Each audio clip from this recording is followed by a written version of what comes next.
Today on Focus Gaming News, we would like to welcome Lorenzo Caci, the Director of Business Development and Strategic Partnerships at Sportradar. Hello, Lorenzo. Thank you for joining us.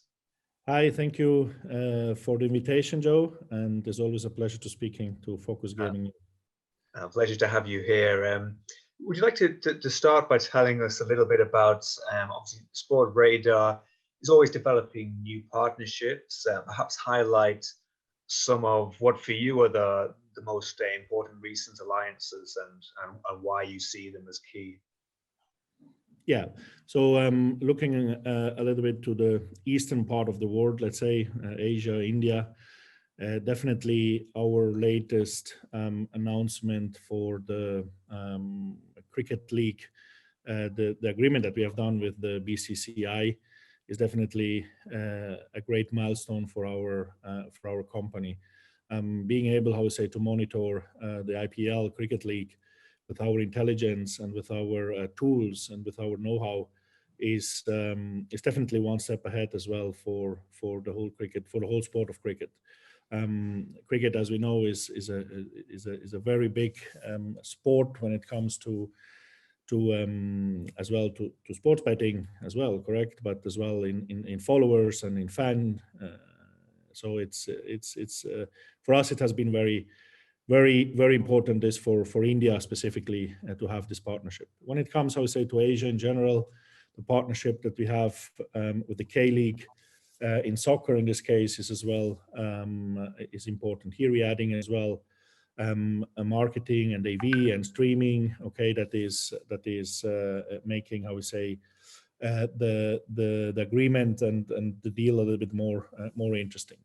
But yeah, the interesting part of this let's say more localized deals and more localized is bringing our international experience, correct? And our international experience have been really very much international and very much worldwide, and help and is helping us as well to localize more and more with our expertise on the local ground, helping to support local sport federations, sport bodies that are looking into, how we say, how as well to navigate in one side the sports betting business, but simply in the sports, how we say, business as well, correct? So. Okay, for you, what's the most important area of development for Sportradar? So we are very much, I would say, focusing on delivering, let's say, very high quality sports data, correct? So this is where our, how we say, where we are, how we say, looking to make our homeworks and our, how we say, specific, how we say, points into the market. So for us, having the product that is the basic and is our sports data with how we say, with as well applying artificial intelligence, new technologies on it, okay, is most probably the most important, how we say, part of our let's say of our business development, and looking into, how we say, the key areas of the different topics is for sure sports partnership, is for sure virtuals, is for sure esports, simulated reality products as well, and this is where, how we say, looking as well to the focus that we need to give actually to feed the market demand and to feed the market demand. For example, we had this COVID situation, correct? So there was no live games, and what we can do here, we need, how we say, to find solutions for our customers, and so we did. So one of our, how we say, most innovative products that came out, I would say even out of the box, with application that has been based actually of our huge collection of data that we have done during all these years, correct? Live data that have been collected, stored, and now used for creating new products in situation where there was no live event available, real life event available. And we created these simulated realities, we created more virtual games, we created more, without going into specific in the products, but it is really, how we say, great how we could fulfill a demand of our, how we say, customers for being able to go through this important pandemic situation. Mm. How did the pandemic change sort of strategy with things like the simulated reality products? I mean, what was the process behind that? Were these things that were already kind of planned or in development for some time in the future, and the pandemic led Sportradar to sort of speed up implementation, or did you really have to think, okay, what can we do to react to the current situation? What can we develop as quickly as possible? Of course, as well, the pandemic have in a way affected our business. Correct. We are based on live events. We are based on live data. Our customers are coming to us because we are the best in live data. So, and we are always focused on delivering this, let's say, fast, how we say, quality data-driven products. Okay, so not having the live events there, how we did it, we tried again and once again, how we say, to look into, how we say, what was possible to do and what was in our let's say possibility to be able to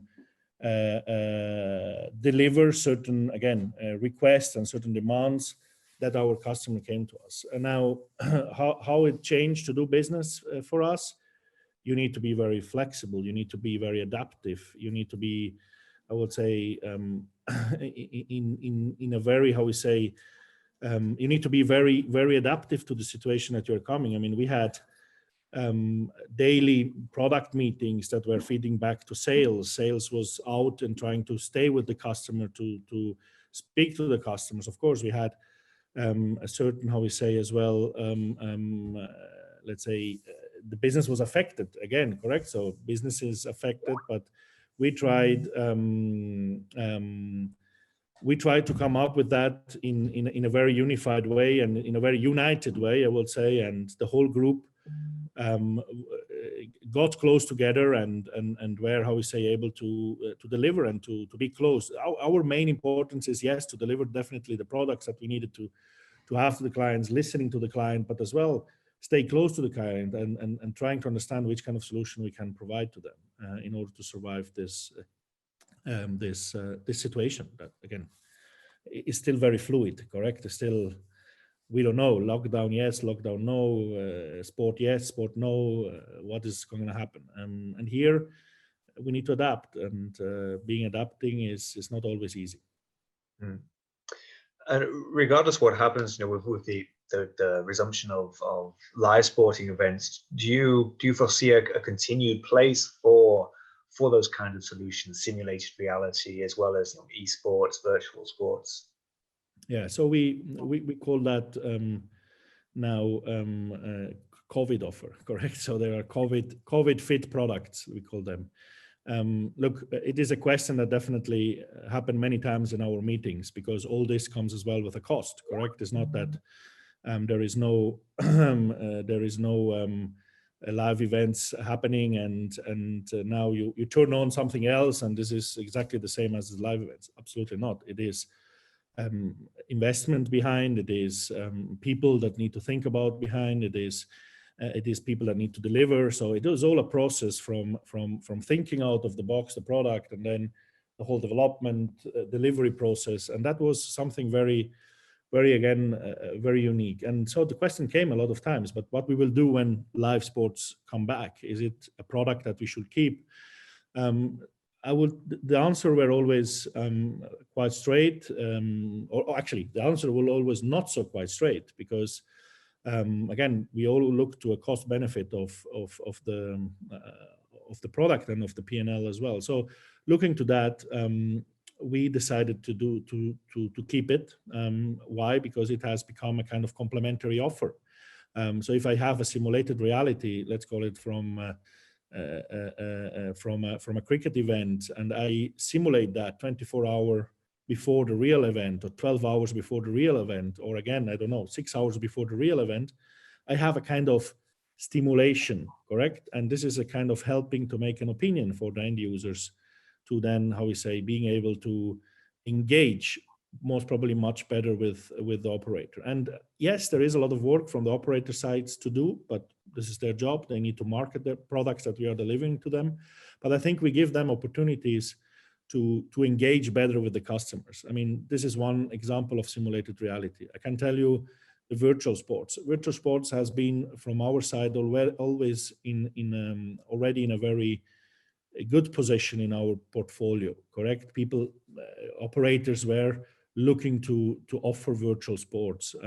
Of course, you have the regulated markets, you have the non-regulated markets, you have the emerging markets, okay? But let's say, in a general view, virtuals was already there as a product. Of course, the increase the moment there is no live events was huge, and people that maybe were a little bit reluctant before, they were not operators that were a little bit reluctant before, managers that were not maybe understanding the product 100%. Of course, it was a no-brainer, and yeah, with of course a lot of constraints, because if everybody at the same time want the same thing, okay, you understand that it is getting a little bit the queue, correct? So as well, of course, everywhere in the world, it has been handled with a great, how we say, management of expectation and management of delivery as well from our teams. When it comes to esports, I think esports is now on the scene really since a couple of years, correct? And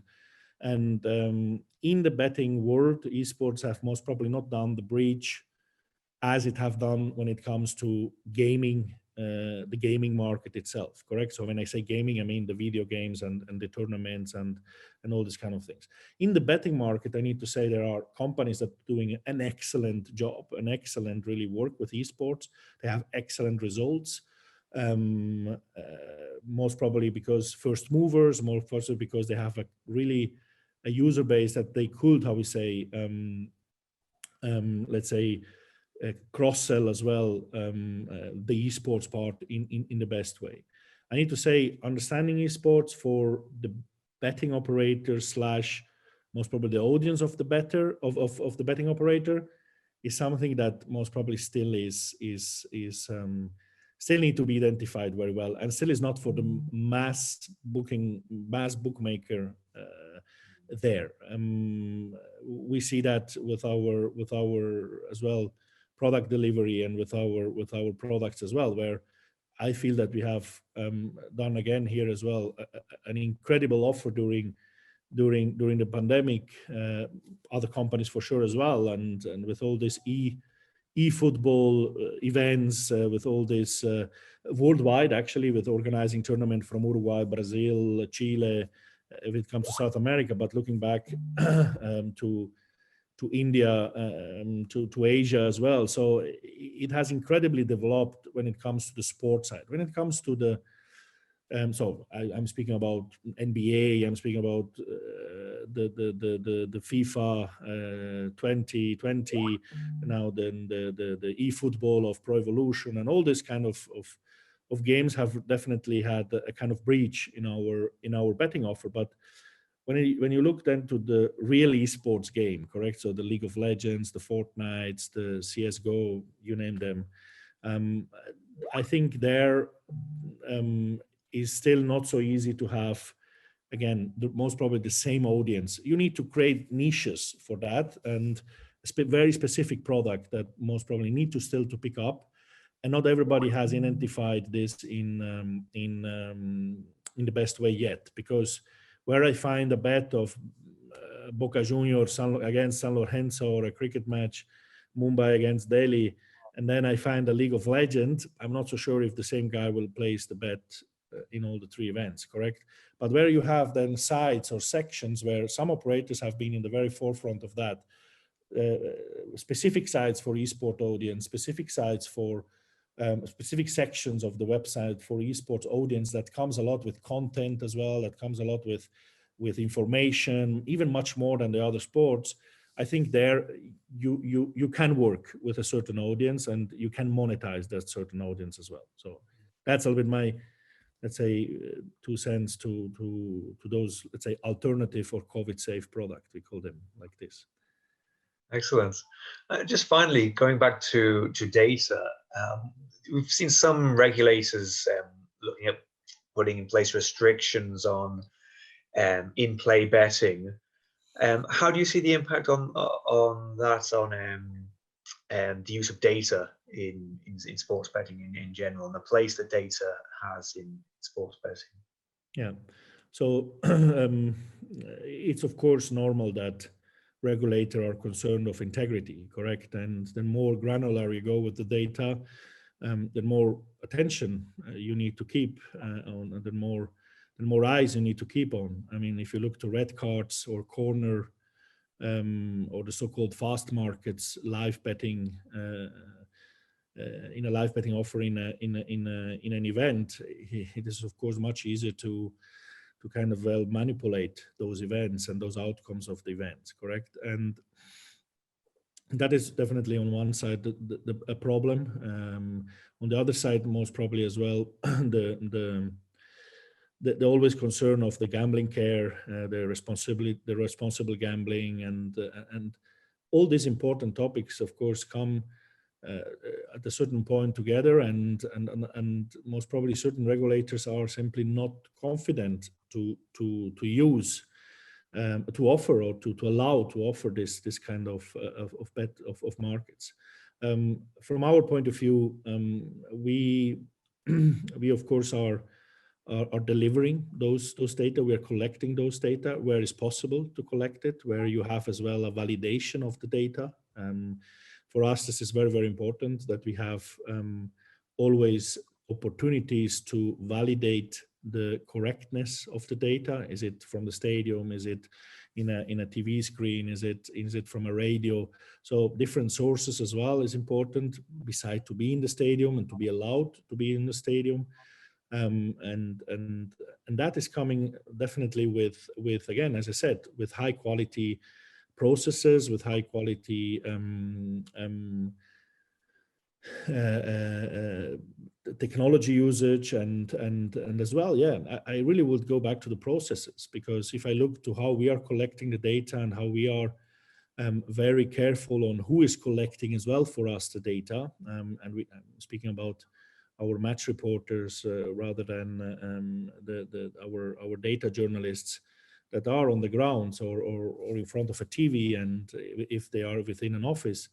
It's very important as well on how much careful those people are getting trained, those key people are getting KYC, okay, as well, because it's a kind of KYC that you need to do. It's not a customer, but is a person that is working for you and is working and is offering a service for your company. So it's something that we have worked since the beginning on this journey, and 10 years ago when we started all this live data collections and building up all this, it has of course evolved, and the more deeper you go, the more granular you go, the more challenges you have.